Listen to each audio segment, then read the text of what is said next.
भोपाल से प्रस्तुत हैं प्रादेशिक समाचार। नमस्कार, समाचारों के साथ मैं जितेंद्र रघुवंशी। पहले मुख्य समाचार।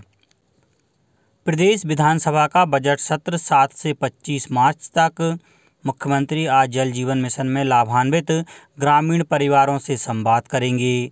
सीहोर जिले में पोषण अभियान के अंतर्गत आंगनवाड़ी कार्यकर्ताओं को आज मिलेंगे स्मार्टफोन। और भारत और वेस्टइंडीज के बीच एक दिवसीय क्रिकेट मैचों की श्रृंखला 6 फरवरी से 1000वां एक दिवसीय मैच खेलेगा भारत। अब समाचार विस्तार से। मध्य प्रदेश की 15वीं विधानसभा का बजट सत्र 7 मार्च से आरंभ होकर 25 मार्च तक चलेगा। इस 19 दिवसीय सत्र में सदन की कुल 13 बैठकें होंगी। सत्र की शुरुआत राज्यपाल के अभिभाषण से होगी। इसके बाद वित्तीय वर्ष 2022-23 का बजट प्रस्तुत होगा और अन्य शासकीय अशासकीय कार्य किए जाएंगे। विधानसभा सचिवालय द्वारा कल इस बारे में अधिसूचना जारी कर दी गई। गौरतलब है कि मध्य प्रदेश की 15वीं विधानसभा का यह एकादश सत्र होगा। प्रदेश में आश्वस्त अति वरिष्ठ पेंशनर और परिवार पेंशनरों की सहूलियत के लिए डिजिटल जीवन प्रमाण पत्र जमा करने की व्यवस्था लागू की गई है। वित्त विभाग ने सभी विभागों को उक्त व्यवस्था से अवगत कराया है। अब पोस्टमैन द्वारा बायोमेट्रिक डिवाइस से पेंशनर का सत्यापन करते हुए डिजिटल जीवन प्रमाण पत्र जनरेट कर जीवन प्रमाण पोर्टल पर अपडेट किया जा सकेगा। आश्वस्त एवं अति वरिष्ठ पेंशनरों और परिवार पेंशनरों को डिजिटल जीवन प्रमाण पत्र तैयार करने और प्रस्तुत करने के लिए नियत केंद्र या कियोस्क तक पहुंचने में असुविधा का सामना करना पड़ रहा था। इसे ध्यान में रखते हुए राज्य शासन के पेंशनर और परिवार पेंशनरों के लिए कार्मिक लोक शिकायत एवं पेंशन मंत्रालय भारत सरकार के निर्देश अनुरूप इंडियन पोस्ट पेमेंट बैंक द्वारा डिजिटल जीवन प्रमाण पत्र जमा करने के लिए डोर स्टेप सर्विस सेवा अतिरिक्त विकल्प के रूप में सशुल्क प्रारंभ करने का निर्णय लिया है। वैकल्पिक व्यवस्था में जीवन प्रमाण पत्र पोर्टल के साथ इंडियन पोस्ट पेमेंट बैंक या पोस्ट ऑफिस से संपर्क कर नियत शुल्क जमा कर प्राप्त किया जा सकेगा। पेंशनर और परिवार पेंशनर को मूलभूत जानकारी जैसे pension ID, pension payment order, pension वितरण विभाग, संस्था, बैंक वितरण, मोबाइल नंबर, आधार नंबर आदि जानकारी पोस्टमैन को उपलब्ध करानी होगी। मुख्यमंत्री शिवराज सिंह चौहान आज भोपाल से जल जीवन मिशन में लाभान्वित ग्रामीण परिवारों से वीडियो कॉन्फ्रेंस से संवाद करेंगे। संवाद के लिए 16 जिलों के एक ग्राम को चुना गया है। राष्ट्रीय जल जीवन मिशन में अब तक 46,11,000 से अधिक ग्रामीण परिवारों को नल से जल पहुंचाया जा चुका है।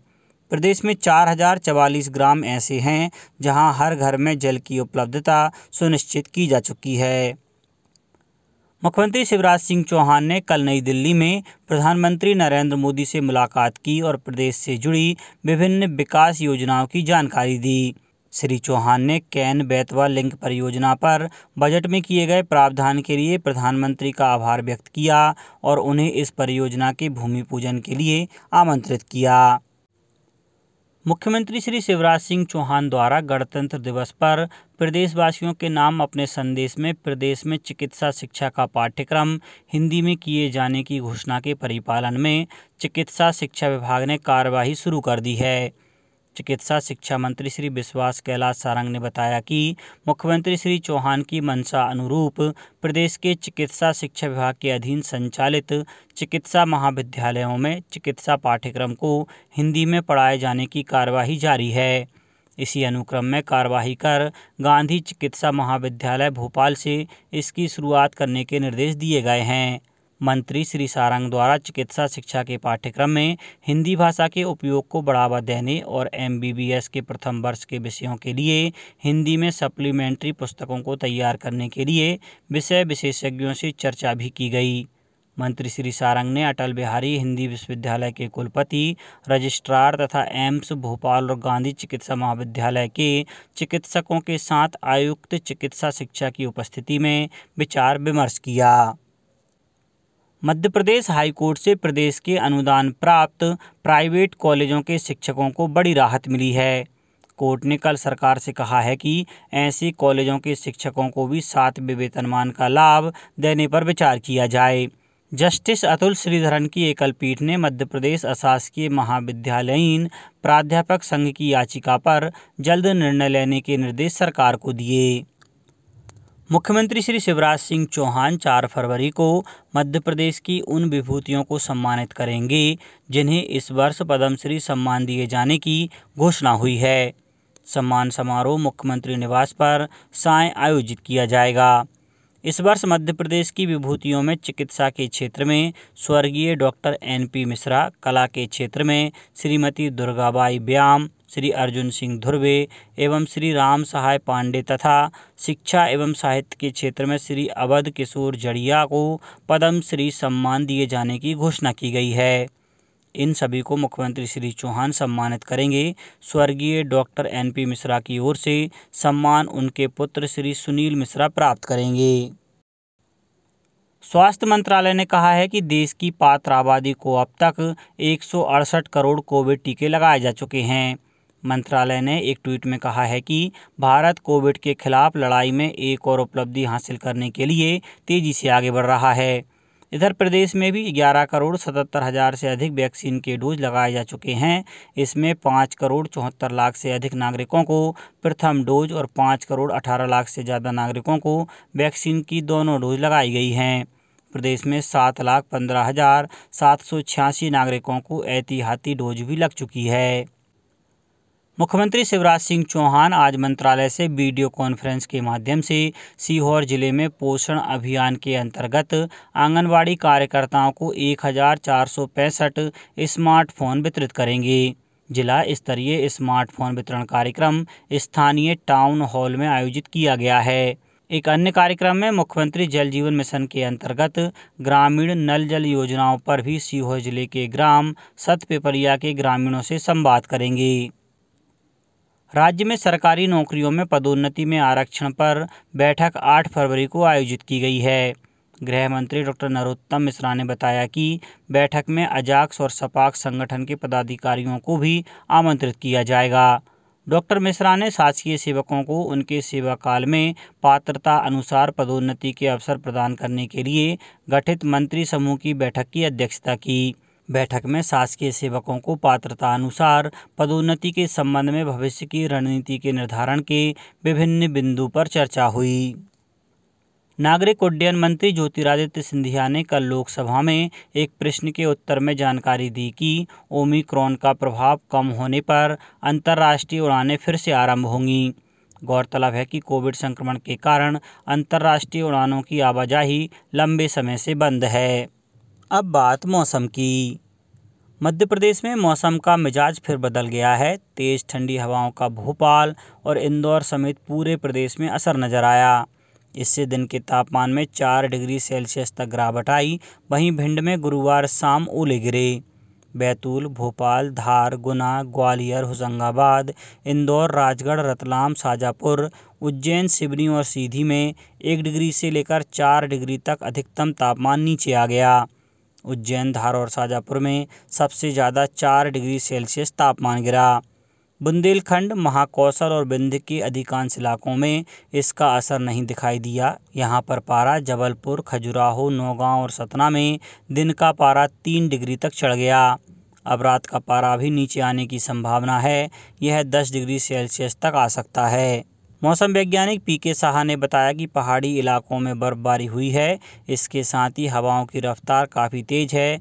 इससे अगले 3 दिन तक दिन और रात का पारा कुछ नीचे आएगा। रात को पारा 10 डिग्री तक आ सकता है। अभी प्रदेश भर में रात का पारा 10 से 15 डिग्री के बीच पहुंच गया है। PK साहा ने बताया कि राजस्थान में बना सिस्टम शुक्रवार तक सक्रिय रहेगा। इससे अगले 24 घंटों के दौरान ग्वालियर, मुरैना, भिंड, जबलपुर, सीधी, सिंगरौली, डिंडोरी, मंडला, बालाघाट और शहडोल में हल्की बारिश हो सकती है। शेष प्रदेश में बारिश की कोई संभावना नहीं है। सीधी, सिंगरौली, भिंड और मुरैना में कहीं कहीं गरज चमक हो सकती है। अब कुछ समाचार खेल जगत से। भारत और वेस्टइंडीज़ के बीच एक दिवसीय क्रिकेट मैचों की श्रृंखला 6 फरवरी से शुरू हो रही है। पहला मैच मोटेरा में खेला जाएगा। यह बहुत ही खास और ऐतिहासिक मैच होगा क्योंकि भारत अपना 1000वां एक दिवसीय मैच खेलेगा। यह उपलब्धि हासिल करने वाली भारतीय टीम दुनिया की पहली क्रिकेट टीम होगी। कार्यक्रम के अनुसार अहमदाबाद और कोलकाता में 3 एकदिवसीय मैच और 3 2020 मैच खेले जाएंगे। भारत पेइचिंग शीतकालीन ओलंपिक खेलों के उद्घाटन और समापन समारोह में शामिल नहीं होगा। विदेश मंत्रालय ने एक ट्वीट कर इस बात की जानकारी दी। विदेश मंत्रालय ने बताया है कि चीन इन खेलों को राजनीतिक रंग देने की कोशिश कर रहा है, जिस कारण भारतीय दल उद्घाटन और समापन समारोह में शामिल नहीं होगा। पेइचिंग शीतकालीन ओलंपिक 4 से 20 फरवरी के बीच आयोजित होंगे। अब कुछ समाचार संक्षेप में। होशंगाबाद कलेक्टर ने जिले में शौर्य दल के माध्यम से छात्राओं को आत्मविश्वास और आत्मरक्षा का प्रशिक्षण देने के निर्देश दिए हैं। रतलाम में समर्थन मूल्य पर गेहूं खरीदी के लिए किसान पंजीयन के लिए कंप्यूटर ऑपरेटर का प्रशिक्षण आयोजित किया गया। छतरपुर जिले ने कल पान उत्पादक किसानों की समस्याएं सुनी और इस खेती के लिए संचालित योजनाओं के बारे में जानकारी दी। कटनी में जिला विधिक सेवा प्राधिकरण द्वारा मास्क वितरित किए जा रहे हैं। गुना जिले में किसान क्रेडिट कार्ड योजना की तर्ज पर ही सभी मत्स्य पालकों को किसान क्रेडिट कार्ड मुहैया कराए जाएंगे। देवास में मुख्यमंत्री उद्यम क्रांति योजना के अंतर्गत विशेष शिविर का आयोजन किया गया है। अमरकंटक में नर्मदा जन्मोत्सव और संस्कृति विभाग के सहयोग से 7 और 8 फरवरी को निर्झरणी महोत्सव का आयोजन किया जाएगा। सीहोर जिले में अब भूमि का डायवर्जन भी पूरी तरह ऑनलाइन कर दिया गया है और शिवपुरी जिले में 8 फरवरी से 17 फरवरी तक 8 दिवसीय रोजगार कैंप आयोजित किए जाएंगे। अंत में मुख्य समाचार एक बार फिर। प्रदेश विधानसभा का बजट सत्र 7 से 25 मार्च तक। मुख्यमंत्री आज जल जीवन मिशन में लाभान्वित ग्रामीण परिवारों से संवाद करेंगे। सीहोर जिले में पोषण अभियान के अंतर्गत आंगनवाड़ी कार्यकर्ताओं को आज मिलेंगे स्मार्टफोन। और भारत और वेस्टइंडीज के बीच एक दिवसीय क्रिकेट मैचों की श्रृंखला 6 फरवरी से 1000वां एक दिवसीय मैच खेलेगा भारत। इस बुलेटिन में इतना ही। घर पर रहिए, सुरक्षित रहिए और सुनते रहिए प्रादेशिक समाचार। नमस्कार।